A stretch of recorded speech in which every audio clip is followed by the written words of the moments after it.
fishing, nothing but fishing, talking fishing. If it's facts about fishing that you want to know, then tune in, folks, cause this is the show. We'll show you all the right bait to use, so sit right back, you got nothing to lose. Doesn't really matter if it's trout or carp, flathead, marlin or a gummy shark. Listen to the guys and you can't go wrong. They'll be talking about fishing till the cows come home. Talking fishing, nothing but fishing, we're talking fishing. Now, welcome everyone to Talking Fishing, a big show coming your way tonight, as always, and with this beautiful weather heading into the long weekend, wow, is the fishing good. The Kingfish continue to dominate fishing reports.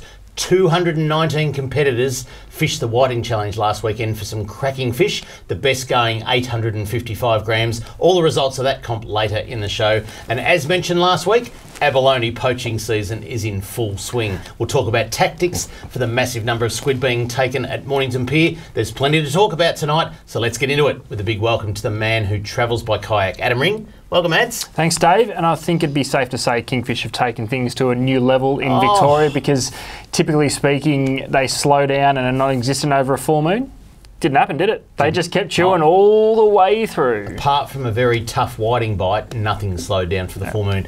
A subject of tonight, we're going to talk about the full moon and how it affects other species. It's always a big welcome to the man, all the way from Shepparton, Stephen Victor Trelfall. Welcome, Trelly. Thank you very much, Dave. Talking about full moons, I know, up our way is a similar thing that's been going really well. Yeah, and apparently a nudie run down the main street of Shepparton or something, is it? Or? Yeah, that could be called a full moon. It depends on which way you're looking at it. Yeah. But apparently the cows carve to a full moon too. So they what? The dairy industry. Apparently the cows carve, and you can set. But they have their calves. Yeah, have their calves to a full moon at certain periods of the year, and they can set the male-female agenda by it. So there you go. Really? Wow. There you go. How good is the kingfish fishery at the moment in Victoria? Widespread, boys, from virtually Malakuta to Portland. But there's, we're talking about today that are there less people travelling to places like Marlow and Malakuta to go and get some bigger kings, because you can actually do it out of Melbourne, and in particular if you want some big ones. Around out through the western entrance or the eastern entrance, and rumours of some big ones down at Cape Patterson today as well. So, but certainly from Thursday there was a hot bite. It went Friday, Saturday, Sunday, Monday, and today I saw photos from old mate Malcolm from Mazda, who was on board Sharkmen fishing charters today, and they just had a ball. Now they're offshore, but it was rod buckles all over the boat aboard Sharkmen today, and just absolutely fantastic this kingfishing season, isn't it? Yeah, well, it's good because you mentioned people going to Marlow Reef and Tamboon Reef in previous years. Haven't had to, because we have had the size and we've had the consistency in the bite, which we haven't had in previous seasons. So doesn't look like it's going to stop anytime soon. That's exciting. From up that way, but yeah, people still go because they're typically two spots that people keep quiet because they don't want people looking for them. But I mean, it's common knowledge. But you haven't had to go because it's been so good just out the heads in Port Phillip and Western Port. We have got so much to talk about tonight, particularly the kingfish, particularly the full moon. We'll get into all that, but I'll go over this way, folks. Let's have a look at what's been caught by the people at home. It's time for Catch of the Week. Catch of the Week, brought to you by Shimano, providing reliable, trustworthy, quality fishing gear for your enjoyment.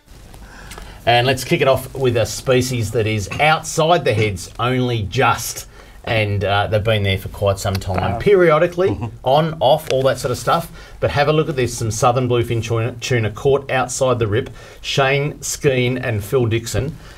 Now, they're not just little baby tuna. No, they're real tuna, right? They Good. are chunky bellies, probably, 10 to 15 kilos there. And I'll tell you what, if you catch a couple of those outside the rip, you'd just be going home doing cartwheels down the main street of Queenscliff, I Definitely, reckon. they've definitely been there. That has been the issue. But trying to get them. Tough. The kingfish, as we mentioned, have just kept rolling on day after day after day. One of the charter guys who is just having the most sensational season, boys, is Matt Senior aboard Real Time Fishing Charters. And when we haven't got the names of the anglers, old mate will do. And old mate, have a look at old mate here. Lovely kingfish from yesterday. Yep. That's just fantastic. Yeah, in that's anyone's nice books. Yeah. Because that's been about their average size, which is good quality kingfish. Yeah, they are. I'm not. One day I was at Barwon Reef in early January, and there was some undersized fish there. Yep. That's the only day that I've seen undersized fish caught. Now I'm pretty sure good, there's isn't it? been other days, but from my experience, and I've been out there a few times, is that hasn't been too many days of undersized fish. Let's have a look at another one from Old Mate offshore. Old Mate got another one, and that one there is probably an 80 odd centimetre. You'd have to say by the angle. They're good fish. Old Mate's dominating. Old Mate is dominating. So we expect those to sort of like finish up soon, but there's no sort of... No one Charlie, this is the unknown. I think that they probably have been there for a lot longer than we've fished for them. Yeah. Year after year after year, you see anglers go down to the rip, and whether it's in January, a couple of years ago it was all February. Now when the peak of the water temperature, they'd all go, oh, they must be on now, so we'll go down there in February. And it'd last 2 or 3 weeks. Yeah. People, now I know people would fish a lot longer. Some of the guns fish a lot longer. But the majority of people, when you get 100, 200 boats in the heads, they started late December, they're still going now. We're getting 100 boats in the heads every weekend at the Baits moment. Or plastics, I hear white plastics. Baits? More of an offshore thing. Yeah, plastics More are of an harder offshore because of the current and the depth. It's jigging or squid. I mean, and people, gee, there's some squid around. We've got so much to talk about. We've got to keep going on this one. Have a look at this one. The Safety Beach Jetty, which is at the boat ramp at Safety Beach. Antonio Spatori. I'm not sure that he didn't cook us our lovely meal of Italian that we had about an hour ago, Shelley. The ravioli. But Antonio, have a look at that for a lovely brim out in the bay. That's out in the bay proper. Obviously come out of Martha Cove. That's right. And we haven't had any rain or anything excessive to push them out of there Just either. hang around the pier. Let's head over to Western Port, and Breno got a lovely 44 centimetre King George whiting in the Mosquito Channel. That's a lovely. He's got the net on. Yeah. There was all mosquitoes there. Don't call Mosquito Channel for nothing. Good pickup, boys. Good fish too. Another, as we mentioned earlier on, the Western Port Whiting Challenge was on the weekend, and we're going to talk about all the results later on in the program. But some great fish were caught, including this one, Jeff Wall. This one went 47 centimetres. A lovely King George whiting, caught down around the Balnarring area, I believe. Nice. So, and as you can see, Jeff is absolutely thrilled to have caught that fish. mate, there's quite a few members like that in the in the club that just show their emotions when they're holding their fish. That's kind of a bad moment. That's pretty good, yeah. Someone said, beers off. Aidan Benavia. Now, he went out with his dad on the kayak. Pretty sure they were on the kayak. And got some lovely snapper and flathead. Nice. Nice catch off Altona, boys. Yeah, you'll have that. Devil Bend is the next one, and it's just getting better. Yeah, and Devil Bend, the thing about Devil Bend is I think it fishes better around the full moon because those fish are a lot more active right on dusk. And I know that's probably just before dusk, pretty good lit photo, but Terry Solomon went down there with Paul Delisle and got some lovely estuary perch on surface lures. And Paul said it didn't start until that sort of 8:30, 8:45 when it started getting right on dusk. So it's a bit interactive. I'd say don't go back to that flick, but have a look at what that lure was using, the lure that they were using there. Don't say the word. So you can Facebook us and tell us what that lure was. What lure it was? Well, if someone gets it correct, I'll tell them if they Facebook it in. It's a very unique. It is a unique lure, and you'd pick it up in a tackle shop and you go, I'm not going to use that. Look, it's buggered. It's like it's all melted and warped. Wrong shape. If no one writes to us tonight, they will tomorrow when they all go up on Facebook. And lucky last, Miller Bills, a lovely brim from Lake Tyers. That's a good sized brim. That is a really good sized brim. I'd be stoked with that. Young whippersnapper. I'd be stoked with that if I got that down at Lake Tyers. Some good brim around. Very good. Brim around, boys. And, it's Lake Tyers. Had Frank Melito in the shop today. Yes. And we had a good chat about Gippsland Lakes and how that's travelling and just how the nets need to come out of that estuary system, I tell you what. And I know people write to us all the time, but if we can get the nets out of Gippsland Lakes, that place, we'll be seeing brim like that every day, all day, every year. If you'd like to send in a pic of your catch of the week, this is what you have to do. If you want to be like me and have your photo on TV, email your fishing pic to info@ifish.com.au. And next on Talking Fishing, fisheries news, including all the info on abalone poaching season, right after this. Talking fishing. We know what you'd rather be doing.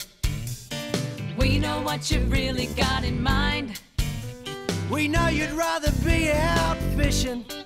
And today's the day you're gonna wet a line. 'Cause every day's a good day. Stop wishing. Every day's a chance to drift away. Drift away. Every day's a good day for fishing. See you down and tackle world today. Talking fishing, nothing but fishing. We're talking fishing.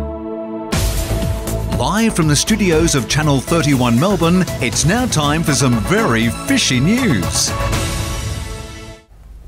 A bit of news this week, boys. I'm looking forward to this It's update. becoming quite regular, but the first one's not regular. The first one is an exclusive. First ever time. The headline reads, first ever fish stocking at King's Billabong. For the first time, King's Billabong near Mildura has been stocked with 20,000 Murray cod to improve recreational fishing opportunities across the Mallee region. A further 20,000 golden perch fingerlings and 40,000 silver perch will be stocked on Wednesday, which was last Wednesday, creating an exciting new freshwater fishery on the doorstep of Mildura and bringing the total native fish stocked to 80,000 fish. Trelly, how good is that? That's good because those little silver perch are great food for the cod. So I tell you that. Oh dear. King's Billabong, you familiar with that waterway? I had a look at it on the map, and it's like right in Mildura, just out of Mildura. So it's sort of like an outlet from the Murray. Obviously, all that water is up there. Yeah. But, some great area for them. I'll just read the rest of this. We've got a couple of pics too as well. So, however Kevin wants to put it in, there you go. There's some of the Murray cod. Food. King's Billabong is situated 8 kilometres from Mildura and is popular with nature lovers, including bushwalkers, bird watchers, canoeists, campers, and in years to come, anglers and duck shooters. Actually, no, it didn't say that. It didn't say that, right? The fingerling fish, averaging 1 gram each and 2 to 3 centimetres when released, will take 3 to 4 years to reach catchable size. More fish stockings with these 3 native species are planned each summer to add depth to the developing fishery. Looks like a pretty great, good doesn't Billabong, it? Yeah, like that reed cover around the edges and things like that. Yeah. I mean, it's all that. The cod won't be able to see the silver perch. That's right. Shall we? For a while. There you go. But they won't be sleeping, but those silver perch. Next. It is abalone poaching season. Looking over here now. It is abalone poaching season. Pyramid Rock divers found with 215 abalone. That's having a go. Only a couple over their bags. What was last week? 156. Yeah. Made these blokes made them look like amateurs. Yeah. That's right. Up next. Oh, sorry. It's Up next. A 1-3 fish call has helped Victorian Fisheries Authority officers catch out illegal fishing for abalone near Cows yesterday. This was last Tuesday. The call describing suspicious activity at Pyramid Rock was received from a vigilant member of the community. Yeah, probably his wife looking for him. Saw you drowned. Yeah. We've got some photos coming up here as well. Fisheries officers responded immediately from Cows and located 2 male divers with scuba diving equipment. The males were apprehended and a commercial quantity of abalone was allegedly located. One of the males allegedly... Straight to Sydney Fish I hate There's that word, no allegedly about what's going on the screen right now. He allegedly assaulted a fisheries officer, that's more time, during the apprehension. The vehicle, dive equipment and abalone was seized from the males. Yeah. There you go. These guys are incredible. And I mean, they all want to have a go at the fisheries officers. Tell you a story about fisheries officers soon. The abalone were measured by fisheries officers and returned to the water alive. Well done. Because you can imagine the heat of the moment getting these guys. And so I've got to keep reading this. Of the 215 abalone allegedly taken, 154 were found to be less than the minimum legal size of 11 centimetres. Both males will be charged on summons with taking a commercial quantity of abalone and face penalties exceeding $95,000. Yeah, they're done. And up to 5 years jail each. One is also expected to be charged with assaulting a fisheries officer in the execution of his duties. Don't mess with them. Like, seriously. You know, that's... What do you call him, a name? Or he actually physically assaulted I reckon he might have physically assaulted him. And, you know, I know we don't really joke, but I talk about abalone poaching season, and it is serious. It's happening every week. And how many are they catching? Now, I'm not saying people are doing the wrong thing. 215, I reckon. Yeah, but I was down Portsea Back Beach 2 weeks ago, and they were just rocking up. Like it was blowing a gale from the south. It was as rough as guts. There's no way you should be out snorkeling or scuba diving in that water. Oh, they were out there. They were rocking up in their Porsches and their Audis, Audis, whatever. What's Audis? Audis. What, pulling their scuba gear out of the back of a... Absolutely, Porsche. To get their 5 abalone per day. Do you reckon? Okay. Yeah, Right. Yeah, no. No, I'm not saying anything, but boy. Ads, I think you got the next one. I do have the next one. The first ever Dusky Flathead Symposium will be this Saturday, the 10th of March, from 9:30 a.m. down at the Bellevue on the Lakes, on the Esplanade at Lakes Entrance. Please jump online, and there is a very long website which you can see under the registration heading on your screen now in blue. Write that down and register. It's very important. On social media tomorrow. Yeah, it's very important you do register. It is a free event, but for catering and seating and bits and pieces, they'd like to know your numbers. This is pretty cool, in the same sort of arrangement as we've seen with cod and trout. And the trout. Talk wild trout. So this is the Dusky Flathead Symposium. So same sort of deal. This is pretty cool because the Dusky Flathead fishing, especially around Lakes Entrance, has gone from strength to strength over the last 3 or 4 years. And I'll tell you how I can prove that, because Travis Dowling's on the front cover of this thing with a very, very big flathead, possibly the only one he's ever caught. If he can catch one, anyone can down there. So you got Bushy, and I know Paul Hamer's heading down there as well. So some pretty big names, guys. Know. And these events are so cool because you get to learn the little bits and pieces that, as a thinking fisher, you can piece together and start to work out where you can start to target these big flatties. So jump along to that this Saturday, Bellevue on the Lakes, 201 Esplanade Lakes Entrance. Get amongst it. Don't forget to register. Charlie? Okay. And day after, on the 11th, we've got the Lakes Entrance foreshore Cooked on Lakes. So Hooked on Lakes? Hooked on Lakes and Cooked on Lakes. That's it. So, well, cooked and cooked, yes, because it's got here cooking demos with Alexandro, Sam Maluk and Nick Maluk, MasterChef finalist Sam Goodwin and Alicia Wilson will be there too. So, what about Eliza Wilson? Is she going to be there as well? Sisters, she's helping out. So So, it's not that easy, is it? Kids Clinic. I love handing them Everyone listens intently to get their name wrong. Kids activities, market stalls, some food in the park, and some tours. So some things to be drawn, some prizes there, and things going on. So get down there the day after your event ads, which is on the 11th at Lakes Entrance. Make a weekend of it. Same location on the Esplanade. Make a weekend of it. Absolutely. Lovely part of the world. There you go. That's all the news. Now, boys, fisheries officers. I had one approach the boat the other day on Saturday. Okay. How good was that? He comes up to me. I was in disguise.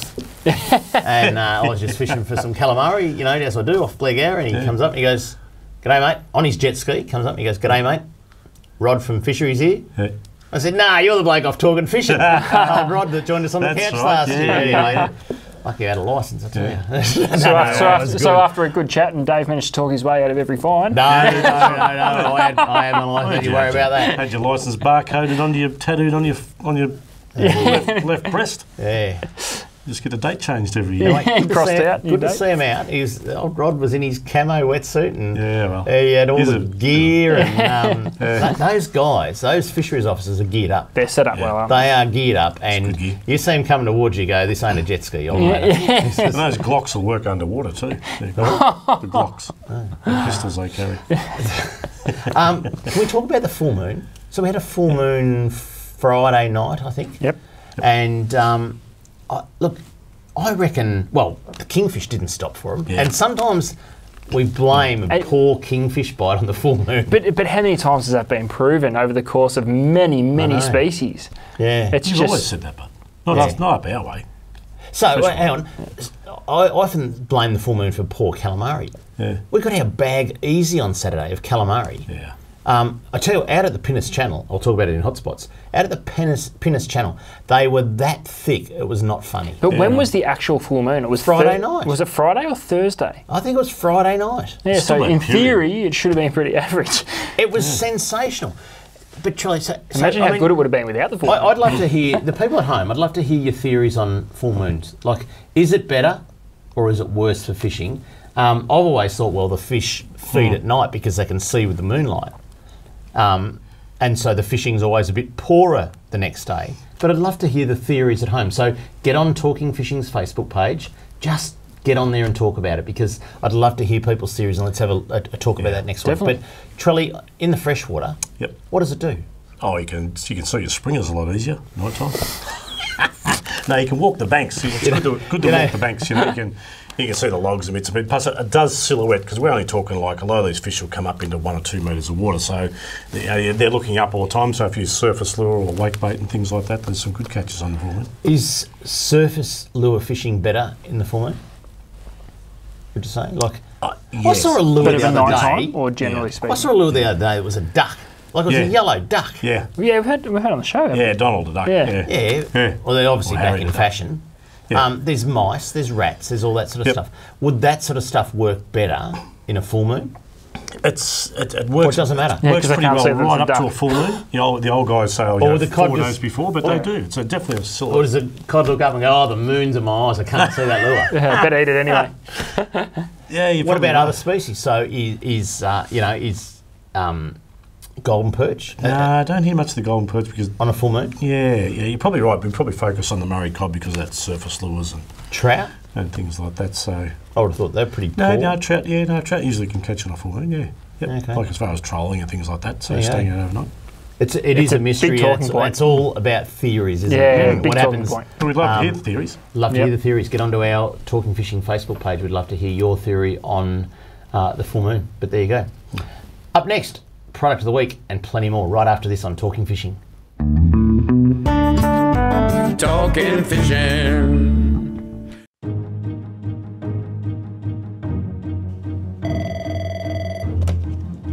Good morning, spotters. Stephanie speaking.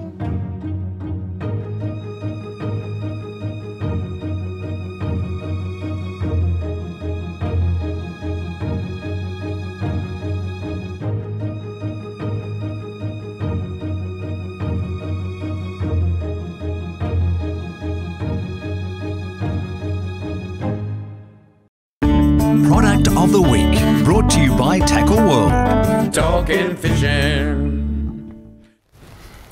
We are in the midst of one of the craziest calamari bites on the Mornington Peninsula that we've seen in a long, long time, and it's prompted us in the store to talk about weighting squid jigs, because the Mornington Pier has got a very, very unique fishery where there's very small squid in quite deep water. So small jigs work very well. It's one of the few places in the bay where small jigs are preferred over larger ones, but it means we have to talk about weighting them. So I thought I'd show you 3 quite different ways at weighting a squid jig depending on where you're fishing and what application you're basically getting set up to do. So the first one is the Mornington Pier Special. It is the drop shot rig, and basically what that is, it's a single arm paternoster that your squid jig sits off with a sinker at the bottom. I know it's quite hard to see because we're dealing with fishing line, we're dealing with quite small things, but bear with me while I explain it. This is a little bit different. You can tie a dropper loop, but yeah, I prefer to do it this way, where you've got 2 small float stoppers sitting the side of 2 beads, which is clamping down on a fast hatch clip. So the clip is essentially what we've been using for a long, long time to change squid jigs very quickly. That is then stuck between the 2 beads held together by the float stoppers. That allows us to do 2 things. It gives the squid jig full range of motion, so regardless of tide and regardless of conditions, you'll never ever get line twist. But what it also does, seeing that this is not actually tied, you can adjust it to depth whenever you want to. So you can play with that on the fly to figure out how far up that leader that squid jig needs to go to get that to the bottom. Now, this is crucial in areas like Mornington Pier because we're talking about very small squid jigs. This is a size 1.8. We're sometimes dropping them down to 1.5, and you can't physically get that near the bottom in the depth at which the Mornington Pier is throwing at you. So my big hot tip at the moment with the craziness going on at the pier, drop shot everything. It's way too proven. Even the bigger ones. Even the big. Well, this is the thing with what's happening at the pier at the moment. We're not seeing too many big ones. I don't know what happens. I wish I did. I don't know if there's been a spawn. Jigs, We'll get to the bigger squid jigs in a minute. But it's just a part of the bay where small jigs work exceptionally well. The clip means you can change squid jigs very quickly. The system means that won't get tangled and won't twist. But you can also adjust your depth on the fly.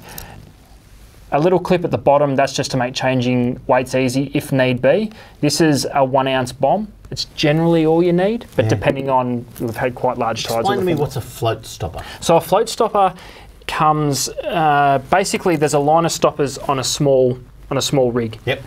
You pass your line through the loop and slide the stopper over, because you won't physically get that stopper on the line without using the loop. Now, I'm going to do a couple of videos on how we actually rig these. It's way too hard to try and show on live TV, so I'm going to do a couple of videos which we'll put up on website tomorrow, on Facebook, sorry, so you can see what I mean on how to use the float stoppers. But it is a really, really cool system that's not used enough in other areas, especially in high tidal areas where you want to try a small squid jig. But for the Mornington Pier, that would be the #1 way, overthrowing a normal squid jig, that you would fish for squid off the pier. So that's the drop shot rig, an absolute cracker. This is something a little bit different, a little bit unique, and probably a little bit more universal. This is an Agora Sinker. That is it's an Agora Sinker. Basically, all that is, it's just a fancy word for a sinker on a clip. So these ones, Alumo, probably. Allegory. Wasn't he the vice president? Al Gore. Vice president of America? Yeah, a while ago. Inconvenient truth. Yeah. This is a Lumo weight that clips to a squid jig or a clip. Now that's one thing I want to stress here big time. The clip you need to use for your squid jig is quite unique. It's a small egg snap. It's not the same clip that I showed you there where you roll on and roll off. You actually need to do this up because you're going to gain a huge benefit of running the weight on the clip, not the actual squid jig. Yep. Because it's running as in a separate system, the squid jig's still got full range of movement. You are not smothering the action on that squid jig at all by running the weight on the clip rather than running it off the nose or the weight of the jig. You can do that if you want to, but it's about getting action, especially with something like this this Agora jig, which is a very small profile for a 2-point size 5 jig.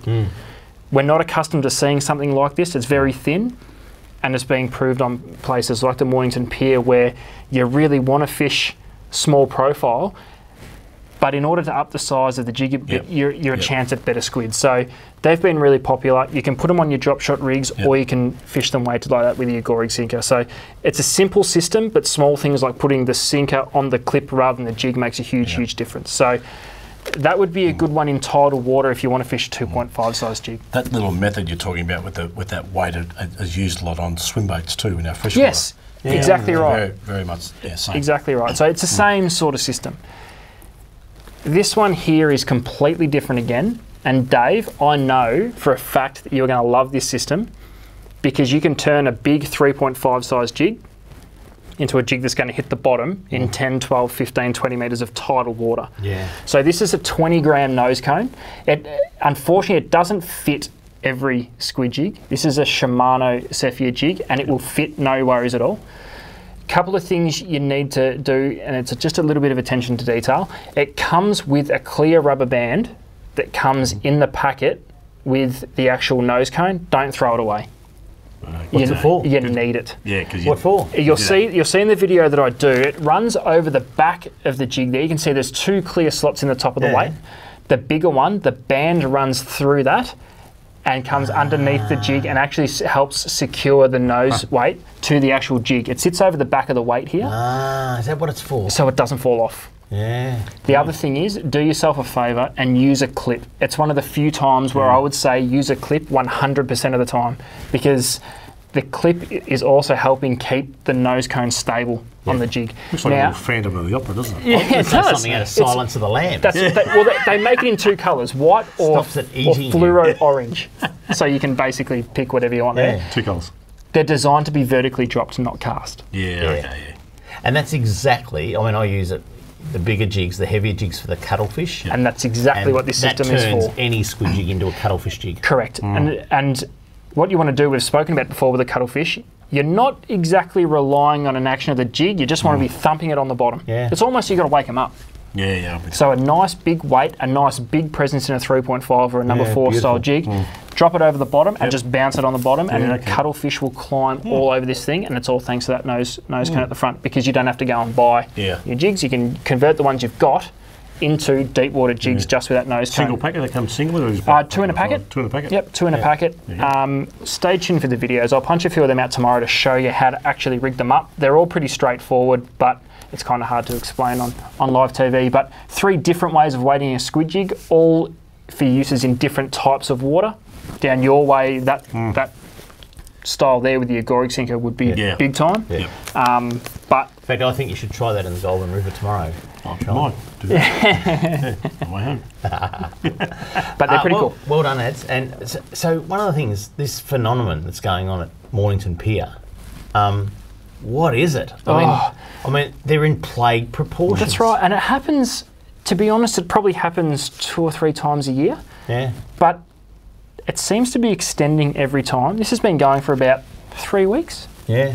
4 weeks. You go down to Mornington Pier, it's wall to wall, isn't it? It is literally wall to wall people. It is literally 300 people. It is 300 people side by side, all casting squid jigs into the same water, and every single one of them is catching squid. It is ridiculous. Yeah, I know the guys on our side, the boys over at Geelong and that have been saying, you sort of say squid, and I say, they're everywhere. Let's talk about something else. Yeah. They're sort of like all over the place too. Yeah, we're just in a purple patch at the moment. You don't get it at Portsea or Serena or Frankston or... It's there Mornington. must be something about Mornington. There must be a hatch, because they're almost capped at a size. They're very, very new squid. They're not very big. Yeah. Hence why the small jigs tend to outfish everything. But they've got to be a few months old, because at Christmas I was in the Bleagary Marina, and there was hundreds and hundreds of squid 2 centimetres long. Now they're newly born. Yeah. So these have got to be a few months old. Yeah. But maybe that hatch occurred a few months ago, and around the reefs of Mornington, and they're all hanging around the pier. Well, safe haven in the harbour there. Most of them get caught off the inside. It's very interesting. It's cool. There you go. Up next, Kramer's Mailbag, including an interesting story on a tagged whiting. Right after this on Talking Fishing. Talking Fishing. From apparel to footwear, the Performance Fishing Gear collection is built for fishing of all kinds. Whether you wade in sun-scorched saltwater flats, hike into mountain rivers, or fish anywhere in between, we want to keep you out there and keep you protected. As well as pants, shorts, and vented shirts, the collection includes arm sleeves, neck gaiters, hats, and shoes with drainable midsoles. The apparel and footwear in this line are built around fishing, but can be used in any setting, handling the toughest environments. Talking fishing, nothing but fishing, we're talking fishing.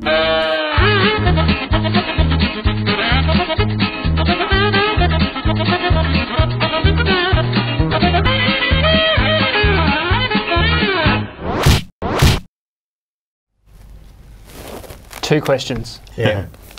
How the hell did you fit a fishing rod in that? Someone sent post that. office box? I went to the post office box yesterday to get Kramer's mailbag. And how bad is the stench in the whole facility of the fish? I reckon the people that run that post office box this morning would have gone, why does it smell? Yeah, that's I hope they don't watch Channel 31. That was Dave's old PO box, because he's not allowed back. People are still allowed to send it there, so it's strife, I think. They're still complaining about the one in the street. That one in the street, I think they actually come and got it and swapped it over. Yeah, someone cut off with a growing in battery powered grinder. But anyway, that was a bit of fun down there.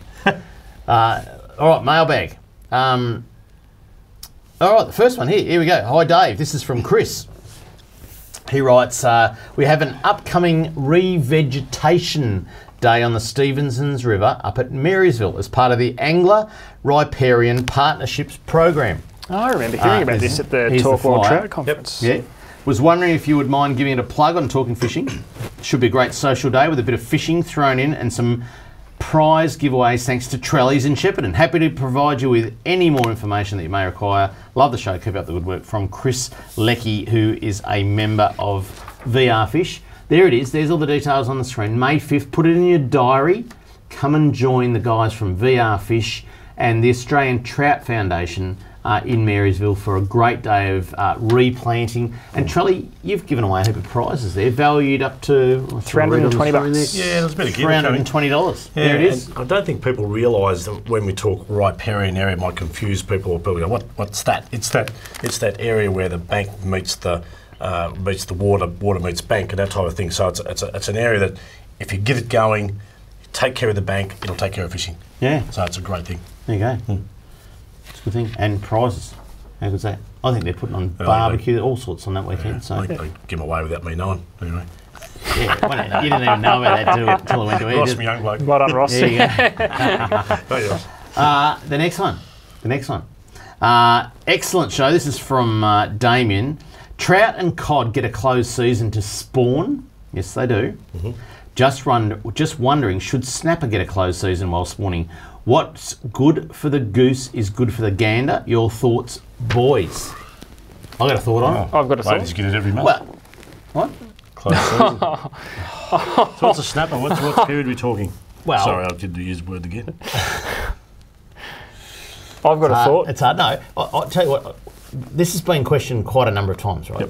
Yep. This is my thoughts, and so Fishery's thoughts. Snapper are well managed in Victoria.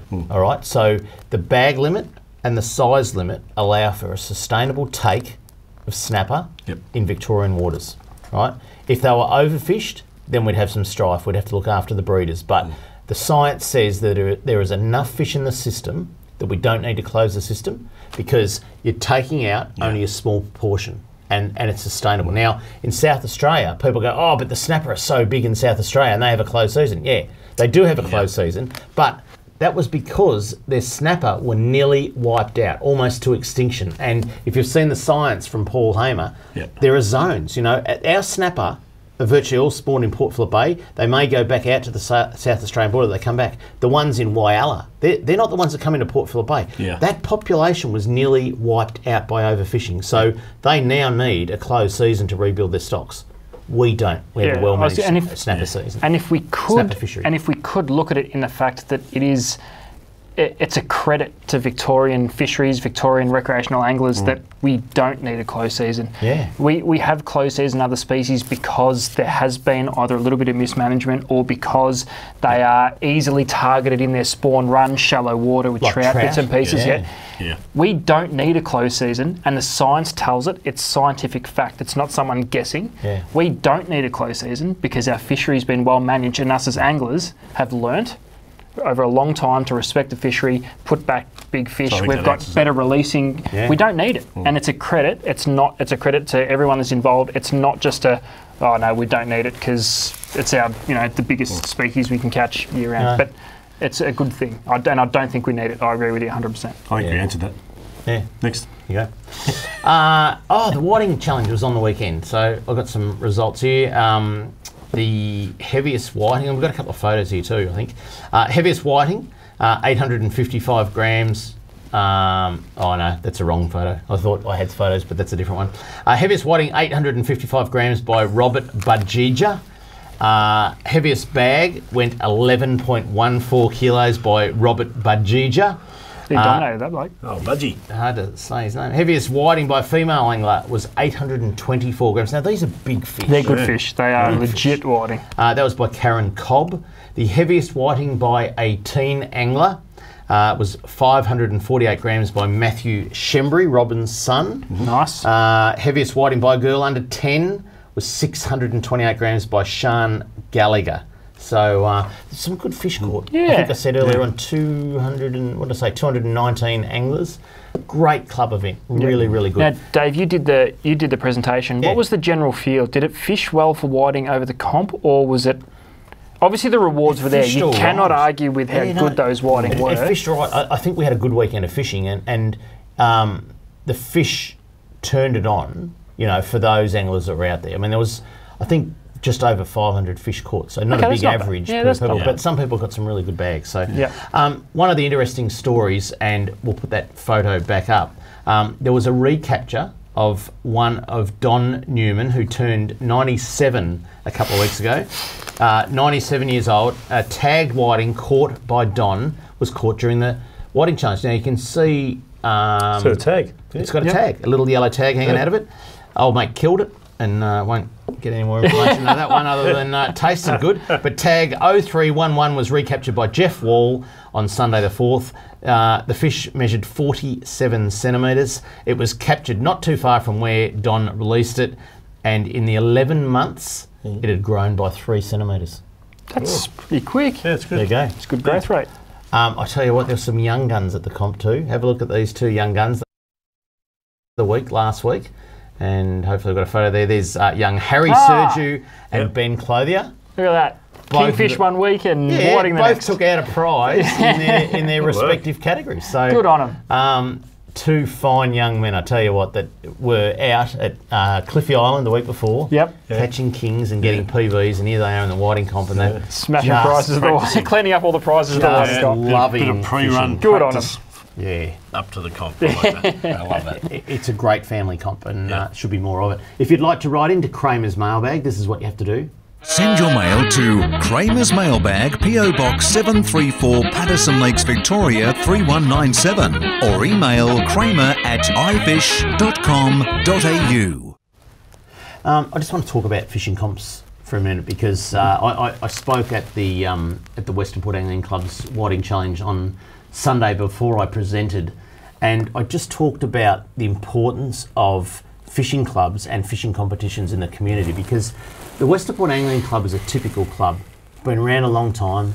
It's got some beautiful club rooms on the foreshore of Hastings, down at the boat ramp there, and it's got a very, very hard-working committee, but it's the same old committee as it has been for probably a decade. Yeah. And the young people of this world that love their fishing have got to start getting involved, because this is a committee that had to fight the council to stop putting a pedestrian crossing across a boat ramp. Yeah. A council that wanted to move the club rooms over up the back blocks of Hastings, nowhere near the foreshore, where they couldn't hold competitions like this. And it's a committee that has run a very, very well-run family competition. Do you know the winner of the boat was 2 years of age? Amelia Blooming. Her grandfather is Reen Blooming, who organises the Tea Tree Comp over at the Snapper Port Angling Club in Mornington, although they didn't organise it this year. But it's so important that these fishing clubs keep going. Now, the numbers were down a little bit this year, and because the whiting's been tough, that's the way it is. But I said to everybody in the audience, next year, if you bring one friend, if you just go, you know what, I'm bringing Adam. Yeah, come and have a look. And old mate's going to bring Trelly. And pay you $45 or whatever it is to join and be in the comp, it'll be back over a if everyone brought one person, it would be a record crowd at that whiting comp, and we need to do that next year, because the competitions, we've seen the tea tree fall away. It's not on. It wasn't on last year. It'll go to their committee to see if they want to resurrect it this year, but this one is fantastic. So please, you young ones, aged 20 to 30, join a club, get on the committee and make these things happen. Coming up next, this week's Hotspots. We'll be back shortly on Talking Fishing. Talking Fishing. G'day, Callan here from Paul Worsland's Tackle World Cranbourne. Supercharged batteries have been supplying maintenance-free marine batteries since 2001. The Seamaster Gold range is second to none, delivering superior starting power and reserve capacity. No need to top up with water, truly a fit and forget battery. With up to 2 years replacement warranty, you know you have quality. Your battery is your lifeline. Without it, you're dead in the water because it's bloody hard to push start. I've got a Seamaster battery in my boat. Make yours a Seamaster Gold today. Talking fishing, nothing but fishing, we're talking fishing. And now the segment you've all been waiting for. Hotspots, brought to you by Seamaster Batteries. Make yours a Seamaster Gold today. And Archie writes in on our social media, how come the boys on the front bar can drink beer during the show and we can't? Well, anyway, it's pretty strict rules here at C31, I can tell you. Let's get into this because we're short of time. We want to cover a little bit more on fishing clubs. Helen Semester, thank you for your comments, because you know, Helen, only too well that you're still involved on that committee, the Keysborough Angling Club, and the young ones have just got to come up. But anyway, we'll talk about that in a minute. First hotspot, we cannot not include this because the rip is going off.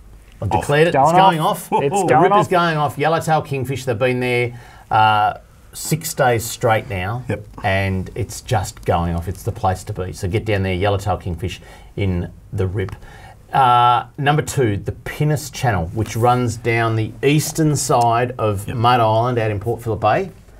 The calamari down there are that thick you can walk on them. And there was 3 boats there on Saturday. Yeah, real. That's it. And I was one of them. And they are thick as you can think of, I tell you. Good size? Yep. Average size, but lots as of. thick as you can think of. Yeah, Almost nice. up there with Mornington Pier. Ooh, I would say. big Going call, off. big call. Let's head over to Western Port. Now, we say that the King George whiting are tough, but there's one place where they are going, and some good captures came from this area at the Western Port Whiting Challenge. Is Gentle Annie, right up the top end of Western Port. A lovely little place to fish for whiting, ads. Yeah, it is. You can sort of duck out of the weather a little bit. Yeah. The whiting get up on the banks there, fish the run out tide, get them as they come back into the channel. Yep. And the further you move down towards the entrance to the channel, you start running into things like pinkies schooling up in bits and pieces. So, and not an northerly area wind, to I fish would say, over the next few days, because it is going to be in the Be quite 30 warm. or close to 30 every day. So I'd say northerlies, and that's a great place. If you want to chase a yellowtail kingfish out of Western Port, head down to Pyramid Rock. There's some big ones hanging around there, and just slow trawl, live squid if you can. Yep. You can get some yakkers, do the same, but absolutely fantastic. Let's head inland now, and I just heard a whisper, Trelly, that the Goulburn River through Murchison is holding some very, very good cod on the chew. Been some excellent fishing down that way. You're right, Dave. Spinnerbaits and lures have probably been working. Well, they have been working really well because Barty grubs, waters. Yeah, probably. The leisurely fisherman with a refreshment would probably fish with a barty grub. I know one in particular that hangs around Murchison. I'd put in that class. Is that all land-based fishing, Charlie? No, a lot of boat, but small boat, like 10, 12-foot punts, you can bounce a few logs and do that. So, great fishing. Lures, but all right. Good work. We're going to get into trouble for the next one because we're going to give away a secret. I've been told from a very, very reliable source. Now, what's the date? Saturday's the 10th. Yep. Sunday's the 11th. Monday's the 12th. I'm told that this hotspot on the 13th of March will go off. All right. Anyway, I'm going to get myself into trouble. But Lakes Entrance, the prawns are running, I can tell you.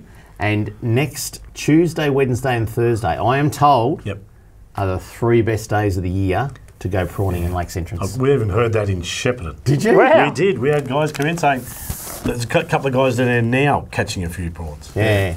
Nice. Best 3 days of the year. Why? Tides? Moon? No, you've got to have Good Friday's coming up. It's easy. Yes, it's about the moons, the tides. Apparently, it's the best outflying tide for the longest period earlier in the night, so you don't have to get up at 4 o'clock in the morning to start your Lock morning. it It's in. just meant to be the best 3 days. Okay, we only got a couple of minutes left, boys. Let's talk about fishing clubs. Trelly, I asked you during the break about are there fishing clubs around your neck of the woods, and you said... Yes, there's a lot of clubs around. You're correct, David, in what you're saying. A lot of them struggle. One of our oldest fishing clubs has gone into the Golden Valley Sports Fishing Club. There's a bit of a recession. A bit of a thing with clubs. Look, try and stay out of the politics with all the stuff that goes on. Bits and pieces. Get back to the family fishing and that type of thing. Yeah. Another quick one was a lot of these clubs have great locations, waterfront locations. Club rooms you can hire and do all that type of thing with. So, Charlie, if you were to buy the land and build a building like down at Hastings on the foreshore for the Western Port Angling Club, that's $1 million property. We were talking about the one at Albert Park. Correct. The Albert Park, whatever their name is, that would have to be a $10 million property in today's values. Yep. These fishing clubs have fantastic assets and use of them, and they're great places to go socially. Yeah. The young kids have got to realise that and keep this going, because it's at the crossroads.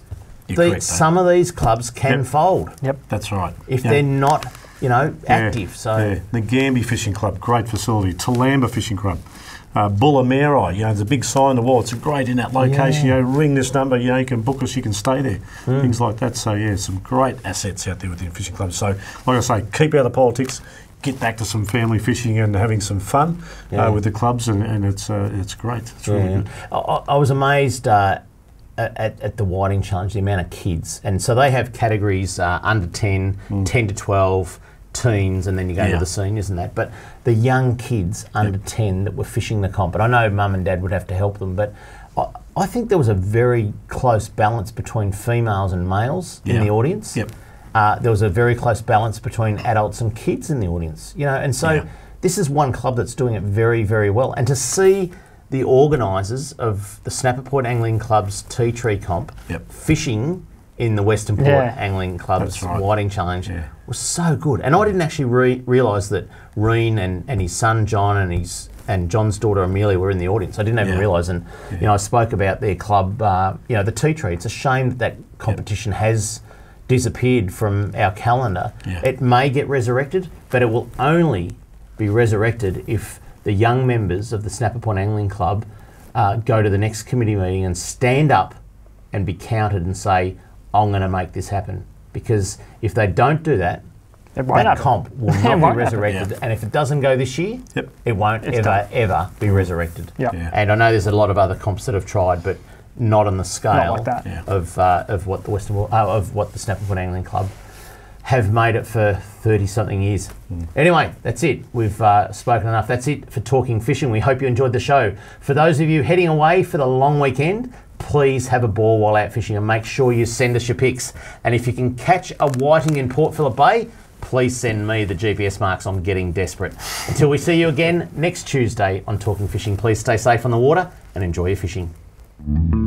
Talking fishing, nothing but fishing, we're talking fishing. We got all you need, just take a look.